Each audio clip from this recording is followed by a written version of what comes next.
Director Williams is right. There is a lot more energy in this room today than there was when we launched this dialogue here in Houston. First, I want to acknowledge the other elected officials who are here. Councilmember Jerry Davis and Vice Mayor Pro Tem Jerry Davis, who has been an integral part of all of these conversations and a part of this effort. Councilmember Richard Wynn, I know is, I saw Councilmember Wynn, he's in the back. Thank you. Councilmember Green was here earlier, but he's chairing a committee across the street and he had to leave. And I also know that our school board member, Anna Eastman, is here. Thank you very, very much for being here. Any other elected officials? All right. You know what? We live in a great city, and it is exciting to be in Houston. We have one of the, even with the lower oil prices, we have one of the hottest economies in the United States. We are a place of unlimited opportunity, or at least for lots and lots of folks from across the country and around the world. Houston is a place that attracts the best and the brightest worldwide. That's one of the reasons that we're growing so fast. But this is a highly competitive environment, and unfortunately, not everybody is able to compete. What can we do to make sure that the blessings of Houston are available to all Houstonians? You know, when Houston becomes younger and younger all the time, many of us have already seen the latest Steve Kleinberg presentation on Houston and how the demographics of Houston are changing and the attitudes and mood of Houstonians changes. But again, what can we do to make sure that a younger and younger population has the benefits of being in Houston?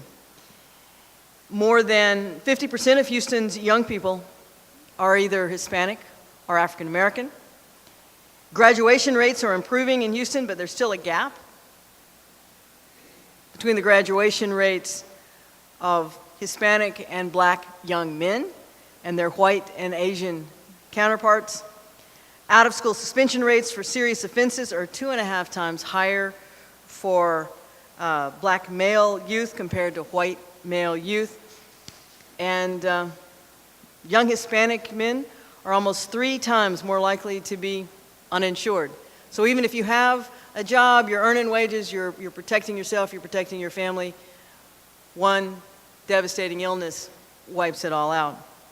Many young people want to work but don't have jobs, even in the job-creating capital of America.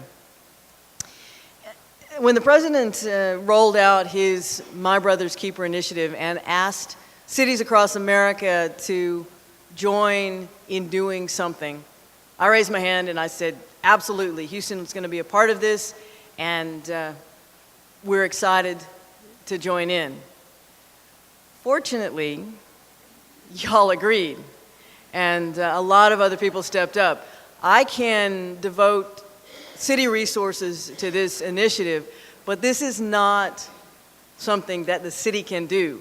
The city with the capital C, the city with the small c, the whole city coming together and uniting on a plan, we can make this happen. Over the last 6 months, you have come together and worked to develop a local action plan. And that plan is crafted around 6 specific goals with measurable achievement benchmarks. Fairly straightforward goals. And, you know, in some ways, in the richest country in the history of the world, you shouldn't have to have these kind of goals. But entering school ready to learn. Achieving grade level reading skills by 3rd grade. Graduating from high school ready for college and career. Completing post-secondary education or training, if that's your desire. Successfully entering the workforce, reducing crime and violence, and providing a second chance. This work has to be done to ensure the future, not just of individual Houstonians who may be struggling, but to ensure the future prosperity of this entire city and region. I want to thank Director Stephen Williams and the Houston Department of Health and Human Services for coordinating the overall effort. I want to thank Bloomberg Associates for their technical assistance, and they have been invaluable. I want to thank HISD, Superintendent Terry Greer, for their support and contribution of time and resources. They're obviously a critical piece of this, although we recognize that there are other school districts here in the Houston area that are struggling with the same problem and will be working with us. I appreciate all the individuals and organizations who've put your time in. What we have today is a place to start. What we have today is a plan. What we must have when we leave this room is the same energy and excitement that we have today, and we're going to have to sustain it. Because if this work were easy, it would already have been done. If this work were easy, the many different organizations that have a piece of it would have already taken care of it and say, okay, we're done. This work isn't easy. This work is going to require continued coordination and cooperation, and we can't drift off from the plan. This work is about nothing less than transforming lives and creating a future for particularly young men who won't have one if we don't step up. And this cannot be about the people in this room, and it can't be about the people who are going to be tasked with making the changes necessary to achieve our goals.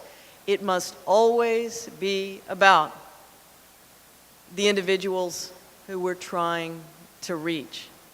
Can't be about us. Thank you. Because too often, these kinds of efforts, that's how they peter out. It begins to be about process, it begins to be about authority, or who has what piece of the project. It becomes about power. You know what it becomes about.